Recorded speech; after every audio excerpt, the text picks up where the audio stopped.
The last we did was the 10th verse. Prayana kale manasa chalena bhaktya yukto yoga balena chaiva bhruvor madhye pranava mavesha samyak satam param purushamupaiti divya. At the time of death, death refers to the time of the death of the ego. With your steady mind and devotion, your mind becomes steady. Only a quick recap of what was said last week. Your mind becomes steady only when it is introverted, when it is protected from the inner desires and the outer world which inflames the inner passions. When the mind is protected, the mind becomes steady, then it develops devotion. We took a reference to a lamp in a windy place. The lamp flickers. In fact, when the breeze or the wind gains momentum, the lamp gets put off. So the lamp here is the mind. So in order for the lamp or the flame to survive, it needs to be protected. So the sadhana you do protects the mind from the passions and the winds. And when the mind is protected, it remains steady. And when the mind is steady, like when the flame is protected, it shoots up. So an introverted mind develops bhakti or devotion to the higher pursuits of life. A mind which is not protected, is unsteady, runs behind the world, chasing the passions and desires within. So with steady mind and devotion, united by the power of yoga, with the help of your intellect, fixing the prana. Prana is that we have symbolized. Prana in a broad sense symbolizes activity. So the last prana is the last activity. And what is the last activity? Is the last thought. So fixing your prana in between the two eyebrows refers to trying to capture the silence between the two matra. Matra. Now I'm just recapping. I'm not going into the detail. You can fall back on the takeaways for the last week's video, which should give you an insight into what was explained. Fixing the prana, I repeat, prana broadly symbolizes activity. The last prana means the last activity. The last activity is the last thought. And where are you trying to place the last thought? In between the two eyebrows. So two eyebrows means you're trying to focus your attention in between the two eyebrows. The last activity you will do is try to maintain your attention. I repeat, the last activity you would do is to maintain your attention in between the two eyebrows, which refers to two thoughts. So the last activity you would be doing is you're meditating. While you're meditating, what you're attempting to do is to fix your concentration in the silence between the two sounds. As we know, when we chant Om, every chant is intercepted with silence. Om, Om, Om. There's a silence between the two chants. There's a silence between the two thoughts. But when the mind is agitated, the silence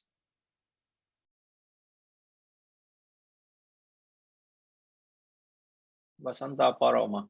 Vasantama, I want to ask you. When the mind is extroverted, agitated, what happens to the silence between the two thoughts?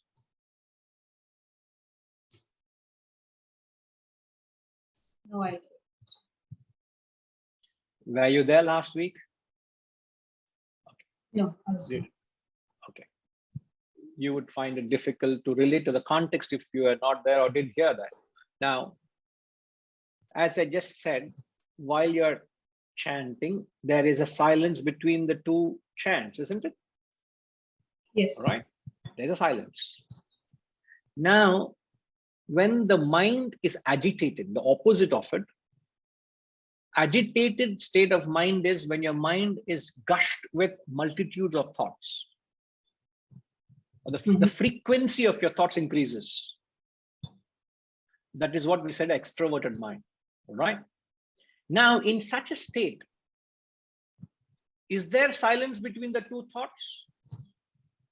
No. Okay, I'll give you an om. Is there a silence? No. There is silence, no? I'm not saying oh.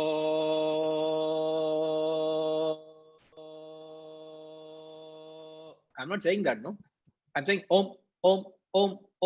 So there is silence. Now, what do you notice the difference to this? Om.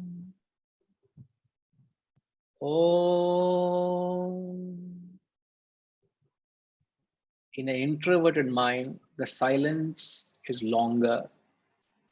An extremely agitated, extroverted mind, the silence is short and short-lived. There is silence. So when the mind goes through a state of a soliloquy, what's a soliloquy? I don't know. Sorry? I don't know. Okay. Yes, Hariji, what is a soliloquy? A soliloquy normally refers to a one-way transmission. A person keeps talking, you're mindful of a conversation. It's not a conversation. So a mind's soliloquy is your mind is constantly vomiting and rushing, and many thoughts are flowing on its own accord. You may not be interacting with the world, like you can be sitting in your own home in the comforts of your couch, but the mind's soliloquy doesn't end. You're trying to sleep, but your mind doesn't allow you to sleep. Why? The mental soliloquy is going on. The soliloquy, as I said, is a constant vomiting of ideas or thoughts. So an extroverted mind, your mind is agitated, there is no silence. But as you spiritually evolve in the ladder, your thoughts become, the traffic of thoughts become less. And in any place where there's less traffic, there's more silence, isn't it? Yes. There's more traffic, there's chaos, and there's no silence. Exactly that. If you can understand the concept with the example of a traffic, the flow of traffic. The flow of traffic is the flow of thoughts. The more the traffic, the more the chaos, the less the traffic, more peace of mind. And when you reach the state where he's saying, fixing your prana in between the two eyebrows means the final state of meditation. There's hardly any thought, hardly any activity. The last thought where you're trying to differentiate between sound and silence. And then he says, fix the attention between the two eyebrows. If my picture is vivid and clear, what do you notice between the two eyebrows? Are you looking at me? Yeah, I'm looking at you. What do you see? Do you see? Am I clear enough? Should I come any closer? No, I can see your. If I come any closer, you'll be afraid. So I can't come any closer. I can see your bindi or whatever that is called. The tilak. Tilak.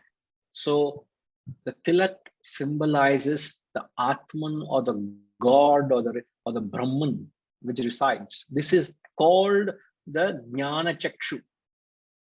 It is said to be that your wisdom presides here. It's poetic. Therefore, you divinize that place by putting a tilak. Mm. Your wisdom resides there. It's the eye of wisdom. The jnana chakshu is also equated to that gaining the perception of the divinity, which Lord Shiva, if you see, the Lord Shiva has a third eye. Yeah. It's Yeah. poetically captured, philosophically implied this way. So when you shift your concentration to that, he says, you reach the supreme state. You follow me? Yes, Guruji. So, and this is a journey. It can't happen overnight. So don't start doing it after the class. What?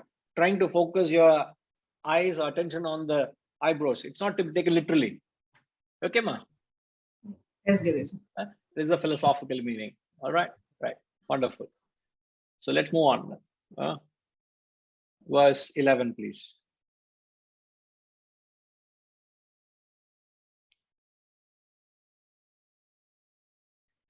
Yadaksharam vedavido vadanti vishanti yadhyatayo vitaragaha yadichanto brahmacharyam charanti tatte padam sangrahena pravakshe. Yadaksharam vedavido vadanti vishanti yadhyatayo vitaragaha yadichanto brahmacharyam charanti tatte padam sangrahena pravakshe. Yad aksharam, that which is declared imperishable. By whom? Vedavit, by the knowers of the Veda. You and I can't do that. Only one who knows the Veda, Vedavit, declared that Brahman, Tat, is declared as Aksharam, imperishable, which the ascetics freed from passion enter. Yatayaha. Yatayaha means ascetics.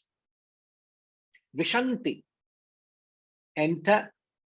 Vitaragaha, freed from passions. That desiring for which brahmacharya is practiced. Ichanti. Ichanti means desiring. Desiring that, yet desiring it, brahmacharya, charanti, they perform, they live a life of brahmacharya. That goal, tatte, that padam, goal, sangrahena, pravakshe, I will declare to you in brief. Only objection to the entire verse. I strongly disagree with the whole verse. Thanks, Ma. I want to ask, who do I ask?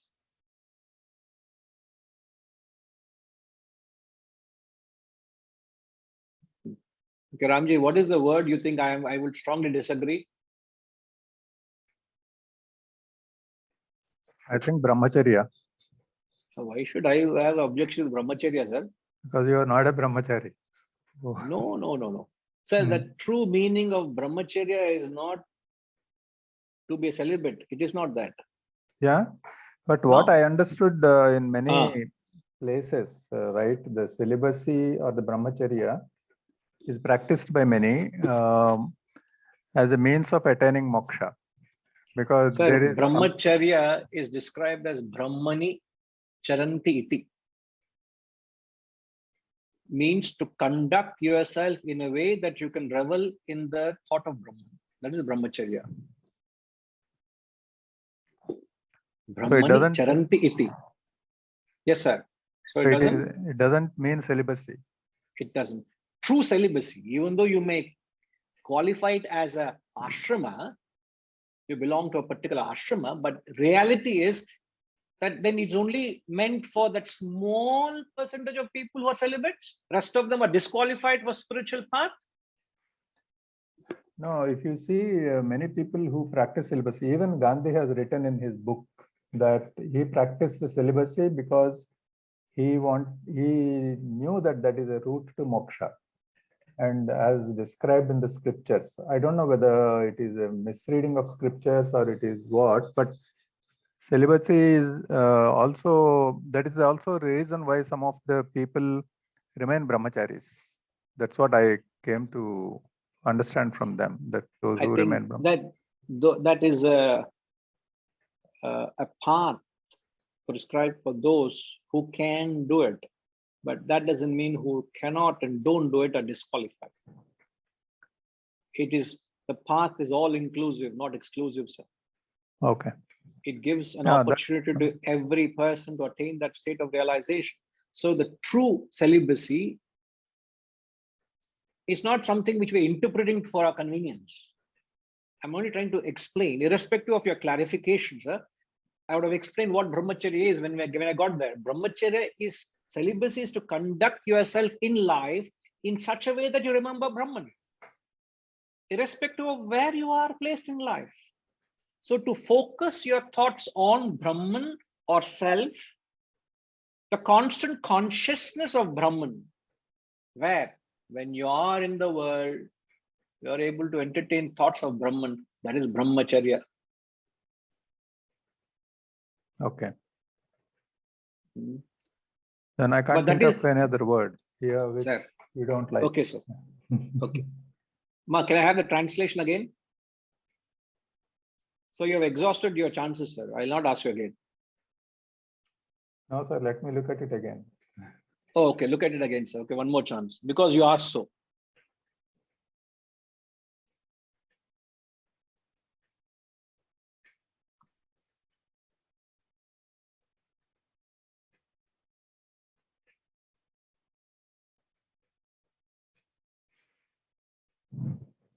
No, sir, I can't make out.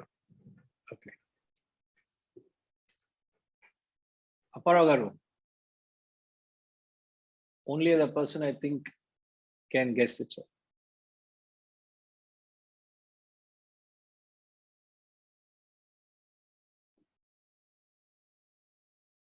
Yeah, please try now. Yeah. Guruji, I cannot make it, Guruji. Okay, sir. Probably I'm thinking that desiring from which brahmacharya is practiced. Desiring is the word. Sir, how can, no, it's not the word. How can I have any objection to the facts of it? These are all facts of life he's speaking, pure philosophy he's speaking. How can I have any objection to it?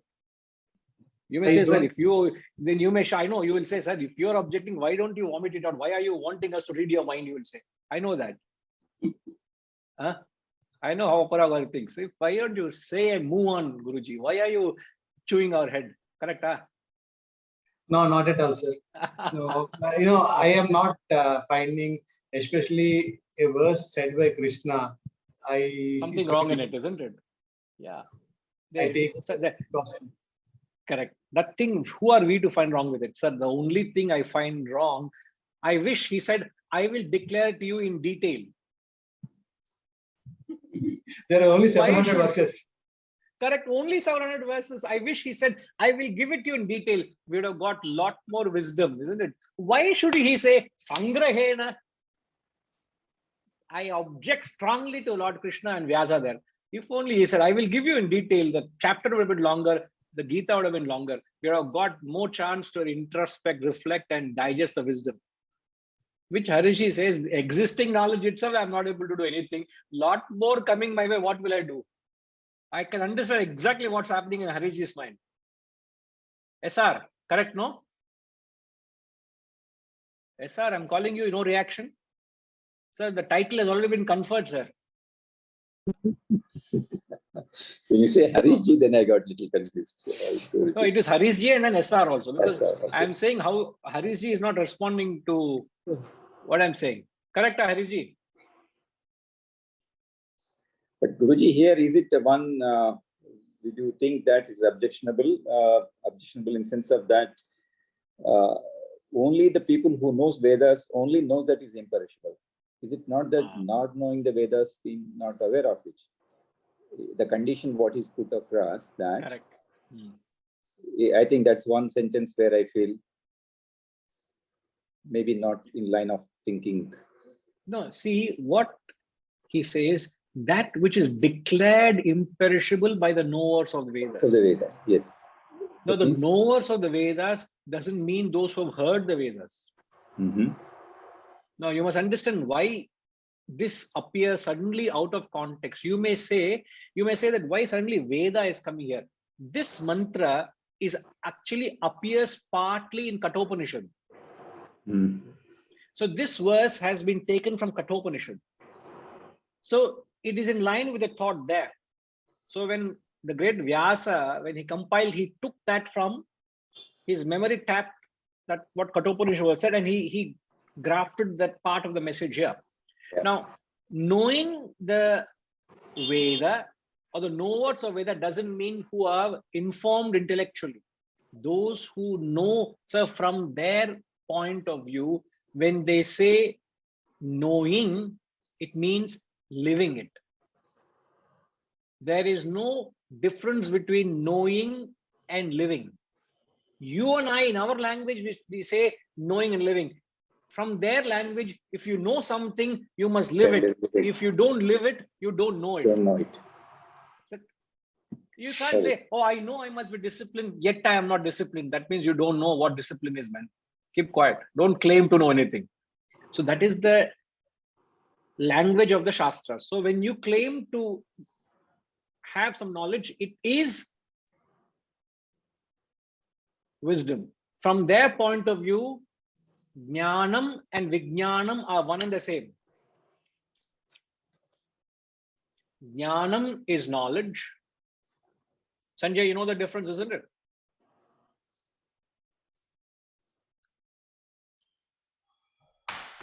Between Gnana and knowledge?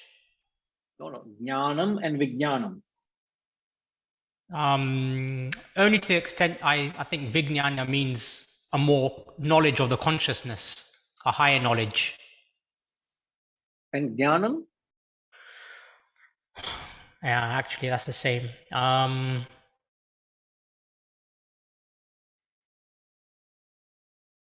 No, both are derivatives of knowledge. I'm not sure what the Vir qualifies. So the word Jnanam is knowledge. Vijnanam means digested knowledge, which is wisdom. So you are having the wisdom to the extent you have digested the knowledge. But you could be very well informed, way beyond your current quotient of wisdom, isn't it? Example, let's say you have 40% wisdom, but your knowledge quotient could be 80%. Is it not possible? So in our language, in our parlance, we create a difference between Jnanam and Vijnanam. But in strict sense, from their point of view, one who has knowledge should have wisdom. That is true knowledge. They don't give any credibility to being informed and not imbibing the values. That means you don't know it, man. Oh, I know I should not be corrupt, but I'm highly corrupt. What is the use of knowing the rules of being ethical and moral in your work and yet not applying it? Is it of any use, Sanjay? Absolutely not. In But fact, to the extent that even if it's not applied yet, there surely is some merit in having the knowledge, almost as if it's queued up, ready for when it's ready to digest and bring into action, having the knowledge of what the ideal is, even if we're unable to apply it right now. So it's not saying Gnan is, sorry. No. Please complete, sir. Sorry. So I was going to say, it's not saying that Gnan is in any way, it's inferior in one way, but it's not, it's still a valuable asset. In fact, it is said knowledge is detrimental. Contrary to what you are saying, Sanjay, it's interesting. Knowledge is detrimental if it is left unattended and not converted into wisdom. So an ideal state is the gap between knowledge and wisdom must be very minimal.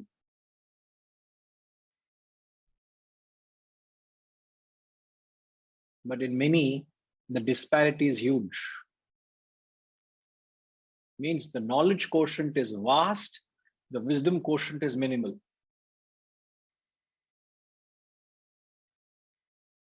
Now, since we are on this topic, I will leave you all with a question to come back.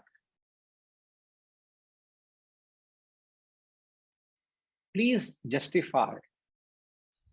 How do we say knowledge is detrimental if not converted into wisdom? Or please explain, whichever is right thing. Please explain, how do we say knowledge is detrimental if it is not converted into wisdom?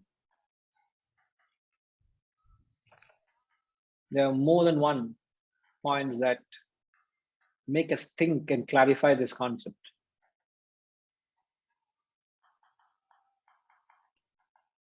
And thereafter, the second question which should follow up, how to convert knowledge into wisdom. This should be easier thing because we have knowledge of it, but we don't practice it. So since we know it, let's vomit it out next week. But how to convert knowledge into wisdom.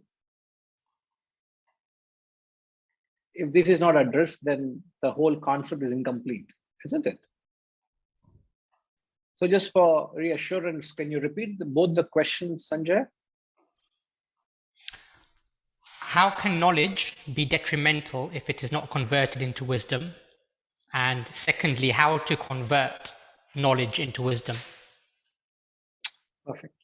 So we shall begin next week satsang with your inputs. All right, Sanjay? And this is in exact contradiction logically to what you said, that what's the harm if I have lined up X amount of knowledge because one day it will get converted to wisdom. And we are saying it's dangerous and deadly. Watch out.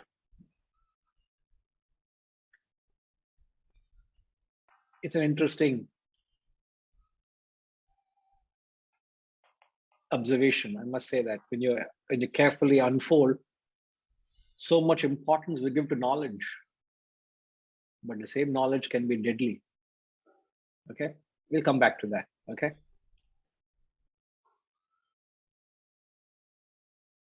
Are you okay, Sanjay? Perfect. All right. Yes, Hariji, anything?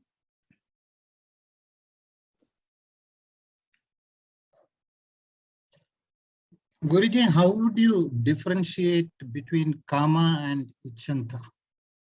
Kama is desire. Here, ichanta also is desire. So the kama, there are two different words, unless you are reading more than what I am looking at it. Yeah. Because kama is a negative. Yeah. Yeah. Kama is always treated as negative trait. Yes. So whereas itcha also is desire. Ichantah is desiring. Yeah. Wanting. Yeah. Aspiring. Seeking, in a positive connotation here. So we say ichantah brahmacharyam. Yadichanto brahmacharyam charanti.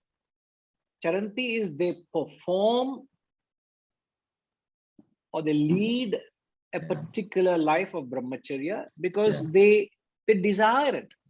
They are genuinely seeking that path. So Ichcha is being qualified here in a positive sense. You still Okay. desire, in sense you seek it. You're inspired by that. Willfully. Willfully. It's a willful thing. So if I want to lead a life of brahmacharya, it's something I am willing to sacrifice actions which my karma takes me away from. Okay. Since you use the word karma, if I'm following my karma, karma is the materialistic and worldly and sensual desires. If I fall a prey to karma, will I be able to live a life of brahmacharya? No, No. So I am it is more keeping under away the, from Ichcha here, more with a conscious intellectual guidance. can I say that when you say karma, it is under the influence of mind, and when it is ichcha, is a willful desire, that is through my intellect? Yes, but don't generalize it. No, yeah, okay. In the context. Okay. See, the word Ichcha is used in a particular context because Okay. that Sanskrit word, it could be used elsewhere differently. It's a okay. contextual usage. So we can't pass a general Okay. statement there. Okay.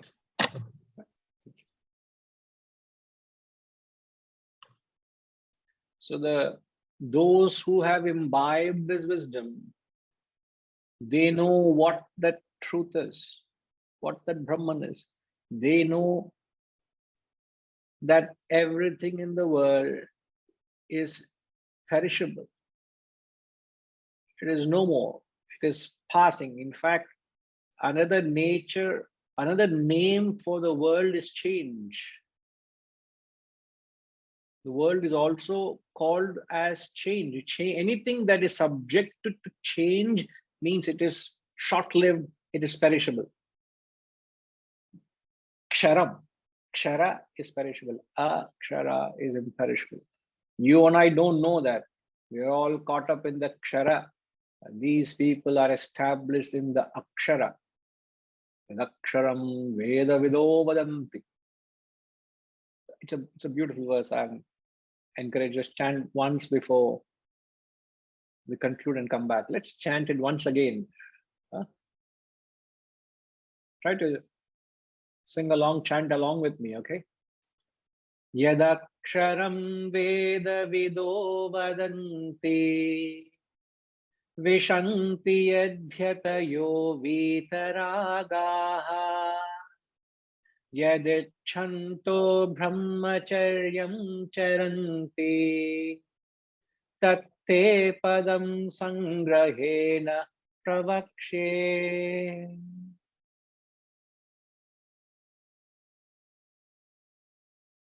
We'll come back.